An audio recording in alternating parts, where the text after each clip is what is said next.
ଯେଉଁ ସ୍ତ୍ରୀର ଶରୀରରେ ଏହି 7ଟି ଲକ୍ଷଣ ଦେଖାଯାଏ ସେ ମା ଲକ୍ଷ୍ମୀଙ୍କ ରୂପ ହୋଇଥାନ୍ତି। ବନ୍ଧୁଗଣ, ଆମର ହିନ୍ଦୁ ଧର୍ମରେ ମହିଳାମାନଙ୍କୁ ଦେବୀଙ୍କ ରୂପେ ଦେଖାଯାଇଥାଏ। ମହିଳାମାନଙ୍କୁ ମା ଲକ୍ଷ୍ମୀଙ୍କ, ମା ସରସ୍ୱତୀ, ମା ପାର୍ବତୀଙ୍କ ରୂପରେ ମନାଯାଏ। ପ୍ରତ୍ୟେକ ପୁରୁଷର ଅର୍ଦ୍ଧାଙ୍ଗିନୀ ତାଙ୍କର ସ୍ତ୍ରୀ ହିଁ ହୋଇଥାନ୍ତି। ପୁରୁଷଙ୍କର ଜୀବନର ଉନ୍ନତିର କାରଣ ତାଙ୍କର ସ୍ତ୍ରୀଙ୍କୁ ହିଁ ମନାଯାଏ। ଗରୁଡ଼ ପୁରାଣରେ ଜଣେ ଶ୍ରେଷ୍ଠ ନାରୀର ବର୍ଣ୍ଣନା କରାଯାଇଛି।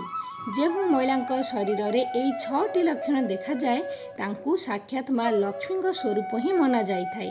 ଏପରି ମହିଳାଙ୍କ ପାଦ ଯେଉଁ ଘରେ ପଡ଼େ ବା ଯେଉଁ ଘରକୁ ପାଦ ଥୋଇ ସେମାନେ ପ୍ରବେଶ କରନ୍ତି ସେହି ଘରେ ସବୁ ପ୍ରକାର ଦୁଃଖର ନାଶ ହୋଇଥାଏ। ଏପରି ମହିଳା ଘରେ ପ୍ରବେଶ କରିବା ମାତ୍ରେ ହିଁ ସେହି ଘରୁ ସବୁ ନକାରାତ୍ମକ। ଏହା ଫୁଲ୍ ଭିଡ଼ିଓ ନୁହଁ, ଚ୍ୟାନେଲ ଭିତରକୁ ଯାଇକି ପୁରା ଫୁଲ୍ ଭିଡ଼ିଓ ଦେଖନ୍ତୁ ଆଉ ଚ୍ୟାନେଲକୁ ସବସ୍କ୍ରାଇବ୍ କରନ୍ତୁ। ଏହିପରି ସୁନ୍ଦର ସୁନ୍ଦର ସବୁ ଭିଡ଼ିଓ ଦେଖିବା ପାଇଁ ବହୁତ ସାରା ଭିଡ଼ିଓ ଅଛି, ଆପଣମାନେ ଦେଖନ୍ତୁ।